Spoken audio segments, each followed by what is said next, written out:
everyone, welcome back to my channel. Today I'm going to be doing my July wrap-up, aka my TBR 0 challenge check-in number 4. I have decided to go back and rename all of my monthly wrap-ups as my TBR 0 challenge number XYZ. And this is because I have been working on a TBR 0 for the last year and a half, and I want to focus more on that rather than just doing wrap-ups every month. It'll still be a wrap-up, but because I'm reading so many books off of my physical shelves, I just want to label it that way to really encourage myself to keep going. So without further ado, I'm going to start with my highest rated and end with my lowest rated for the month. And after I go through all of the books that I have read off of my physical shelves, then I will go into some books that I checked out from my library and also read. So the first book that I have is Alias Grace by Margaret Atwood, and I gave this a 5-star. This is honestly my favorite Margaret Atwood book, and it's my favorite of the adaptations of her books. So there's a mini-series based on this book that I really enjoyed. This is a story about a servant who is accused of murdering her employer and the housekeeper that works in the same home as her. This is actually based on a real case that happened, and so it has a lot of the newspaper excerpts and records and stuff like that, but this is a fictitious retelling of that with a lot of the facts. I really enjoyed this. I love that you don't know if she is an unreliable narrator, whether or not she is telling the truth when she says that she did not commit these murders. And yeah, I just found it incredibly fascinating, and it will be staying on my shelves. The next book I have is The Black Coast by Mike Brooks. This is probably tied for my favorite book of the month along with Alias Grace. It is a fantasy story. We are following two different groups of people. One has been living across the seas and they are raiders to this specific place. But this time they're not coming as raiders to this land. They are coming to seek refuge and to try and live with these people because they are being killed in their own home. So I really enjoyed this. I was reading some reviews that said that this book was a little too woke for them, but I actually really enjoyed the conversations that they were having about the pronouns that we use and why we use them and the different context when it comes to translating one language into another, and just really talking about whether we can accept people who were previously our enemies into our homes and see them as our own people. I, again, really enjoyed this. I have the other 2 books in the trilogy, and I can't wait to continue. The next book that I have is one that I've been putting off forever because it is very beloved, and I was afraid I wasn't going to like it, and that is A Natural History of Dragons by Marie Brennan. I went into this thinking that I wasn't going to like it, again, because there's so much hype around it. I loved this book. I am so excited to read the rest of them. I previously had read another book by Marie Brennan called Driftwood, and I really enjoyed that book, and I don't feel like many people have read that one. And I was kind of worried that because I liked the underhyped book so much that I wasn't going to like the hyped one, but I did. This basically follows a woman who is in love with dragons from a very young age. She really wants to study them, but it's not proper. And basically she finds a way to study dragons anyways. It was a great story. It had one part that just, was so upsetting. And if you know, you know.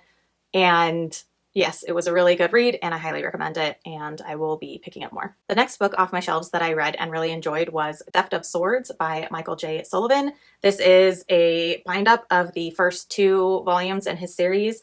I think originally this was indie published, and then when they went traditionally published, they ended up doing these bind-ups. So there are 3 of these books total, 6 books in the original series that went into these bind-ups. Anyways, this is a really fun story following these 2 characters who are basically best friends, and one is a mercenary and the other is a thief. And again, this is just like a great fantasy adventure. I really enjoyed it. My only complaint about this is I felt like all of the reveals in the story were predictable. Like, I guessed every single reveal that there was, and there were quite a few like reveals of characters being something or someone that we didn't know about before, but it really didn't subtract from my enjoyment of this. I just wanted to point it out in case that affects someone's desire to read this series. I am very excited to continue. I do have the other two bind-ups on my shelves, and so I will be hopefully completing this before the end of the year. The next book off my shelves is The Alienist by Caleb Carr. This also has a TV series adaptation. I don't remember what app it is on, but I watched the adaptation first and then picked up the book, and I did end up enjoying this. I gave it a 4.25 star, I think it was. This follows a newspaper reporter, a woman who wants to be a part of the police force, and an alienist, which is what they used to call psychologists. And they are basically trying to solve this series of murders that are happening in the area near them. This, again, I gave a 4.25 star. I really did enjoy this. I think personally, I would rather consume this via the series instead of reading it again. I am one of those people where reading it creates so much more of a vivid and lasting image on my mind than watching a show. And so a lot of the content in this and descriptions are just living in my head forever. And there's a lot that I don't want in my head. I do recommend looking up trigger warnings for this. It does contain a lot of very descriptive mutilations and murder and things like that. So be wary going into this. I did really enjoy the conversations that went into how we looked at psychologists before and mental illness before and how we look at it now. And I would really enjoy reading more books like this, or just more books written by Caleb Carr, because I did really enjoy this book. The next book off my shelves was The Pawn of Prophecy, or Pawn of Prophecy, I always put a the, by David Eddings. This is one of the classic fantasy series that I had a lot of people recommending to me, and so I saw this at my local used bookstore and ended up picking it up. I gave this a 4-star. I did really enjoy it. I can see where a lot of the fantasy tropes that used to be really unique back in the day come to play in this. But because it's stuff that I've seen so much before, I don't think that I enjoyed it as much as I would have if I had read it at the beginning of my fantasy reading journey.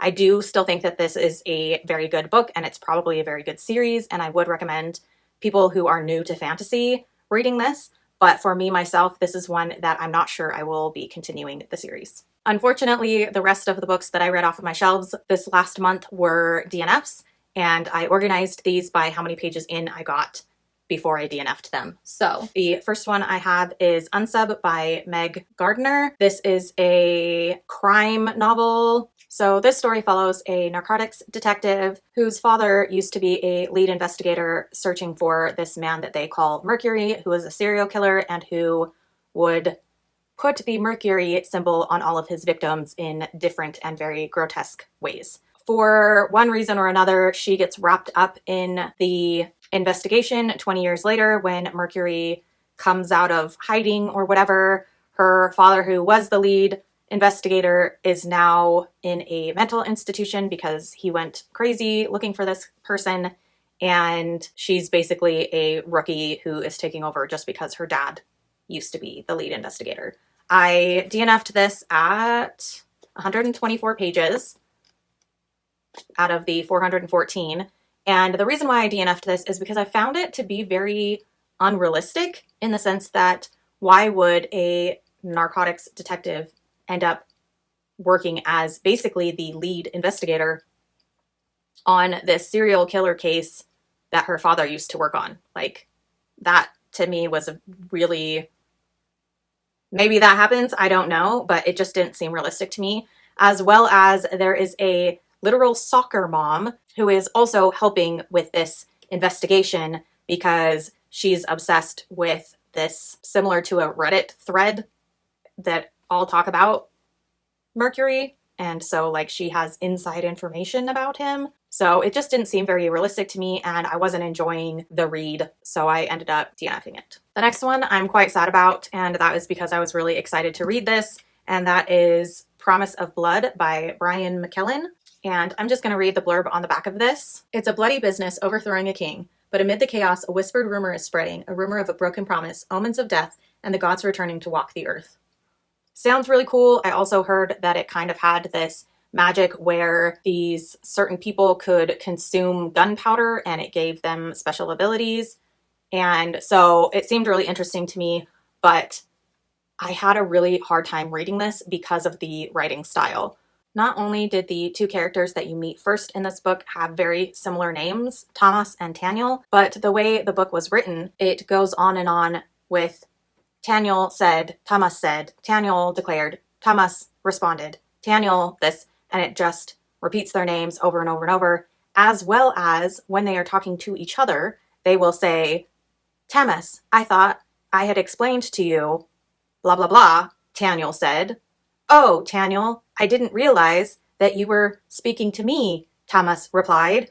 And it's just like their names are written over and over and over and over and over again. And it just, I could not handle that with the writing style. I felt like my brain was melting. I really did try to get through this as much as I could. I ended up reading 92 pages out of the 544, but unfortunately, this is one that will not be staying in my collection. The next DNF is another sci-fi that I was really excited about. I feel like sci-fi just has not been going well for me lately, and this is another popular series, so take my opinion with a grain of salt, but that is Leviathan Wakes by James S.A. Corey. This is a sci-fi series. We are following two male characters, and they find an abandoned ship. They end up possessing something that they're not supposed to have, etc., etc. This is one of those books where the prologue was so good and I really enjoyed it. And then once we got to the actual story, I just felt myself not enjoying it as much over time. I think two of the main things that I wasn't enjoying about this were there were some phrases and dialogue that just kind of rubbed me the wrong way. And also, I just didn't care for the two main characters, especially Holden, who I've heard is like the one character that goes throughout the rest of the books. So it just wasn't a series that I'm going to be continuing. This book I got 59 pages into before DNFing, and it will not be staying on my shelves. The next two I'm going to put together because they are very similar, and I'm really sad about both of them because one was my sister's favorite in high school and one was my brother's favorite in high school, so I was really hoping that I was going to enjoy these. And those are Redwall by Brian Jacks and Tail Chaser Song by Tad Williams. These are both stories where you are following animal main characters, and they both end up being kind of like warrior-esque, and they're fantasy, and I thought I would really like them because I have liked other books that followed animal main characters. This one specifically, The Builders by Daniel Polanski, I really enjoyed, and it has all animal main characters. So I really thought I was going to enjoy these. Redwall I got 50 pages into, and Tail Chaser Song I got 37 pages into. Tail Chaser Song is also one that I have tried 3 different times, and the first time I only read the first chapter and I put it down and thought maybe it's just not the right time, and then a month later I tried again and I got a little past the first chapter, told myself maybe it's not the right time, I'll try it again. And then last month I tried it for a 3rd time, and I just think that I need to give up on trying to like this book. It's just not for me. I do want to read some of Tad Williams' other series. I've heard that he has some really fantastic series that don't follow animal main characters, and maybe that's just what I need when it comes to his writing. But unfortunately, this one was not for me. And the last book on my shelves that I read the least of was a try chapter that I did. I was going to do it for a vlog, and then that didn't end up going the way that I wanted to, and that is The Norse Queen by Johanna Wittenberg, and this sounded fantastic. It's about a Norse queen who is also a warrior, and I thought that I was going to enjoy it and it would be very exciting and adventurous, and I just didn't care for it. I don't even remember anything about the first chapter besides thinking this is such a bummer. I really wanted to like this. So those are all of the books that I read off of my shelves. So that's 13 books off of my shelves, making my 0 TBR that much closer to completing. I think I am around 46 books left at this point. I am going to be doing a recount soon, and I will be filming every book that I have left on my physical TBR that needs to be read so that you guys can see everything that I have, and maybe you guys can let me know what I should read first. And before I wrap this up, I'm going to talk about the books that I checked out from my library and that I don't physically own. And for this, let's go in reverse order, where I will start with my lowest rated and end with my highest rated. So the lowest rated book that I read from my library was Beneath the Crescent Shadow by A.L. Sowards, and I gave this a 3-star. This is a historical fiction fantasy. I will have a picture up here. And again, it was one that I thought I was really going to enjoy and that it would be another fantasy series that I could add to my TBR in the future.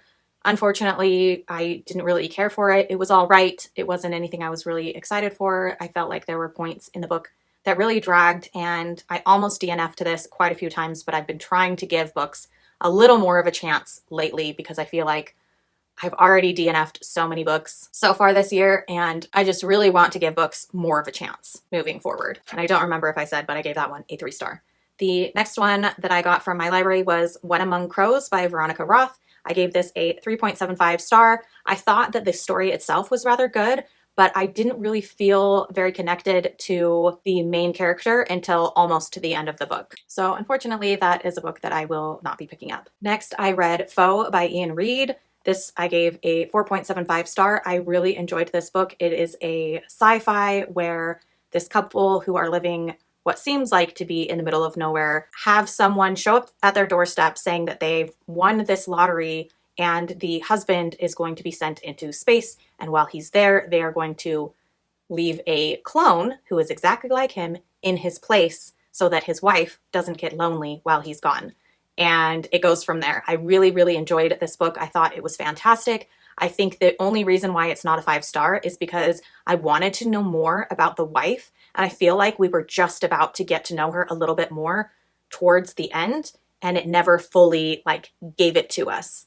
And although that is something that sometimes I really like in a book because I can just make up whatever I want, I really just wanted a little bit more of the wife and her story. So that is one that I really enjoyed, and I will be picking up a copy for myself, and I will put it on my shelves. And the last book that I read from the library that I don't physically own was The Fireborn Blade by Charlotte Bond. And this is the first book in a series, and I gave it a 5-star. This is a fantasy novel, and it is very short. I don't know if I really want to talk about it that much, besides the fact that it follows this woman who has to kill a dragon to get this special sword. And there's a lot of twists and turns that I wasn't expecting, and I really fell in love with all the characters in the book, and the end left me wanting more. And that is something that I really enjoy in books, and that I especially enjoy in shorter novella books, because I feel like it takes a lot more skill to write a short book that really has people gripped than to have more pages to really encourage somebody to fall in love with the book, if that makes sense. But that is everything that I read for the month of July. Let me know what you guys read in July. Let me know if there are any of the books that I read that you love or dislike. Are there any that you're disappointed that I DNF'd? Just talk to me in the comments down below. My favorite thing about YouTube is talking to all of you, and my second favorite thing about YouTube is watching your videos. So if you have a YouTube channel, let me know, link me, tag me, mention it in the comments, and I will go and watch your videos, and I will see you in my next video. Bye.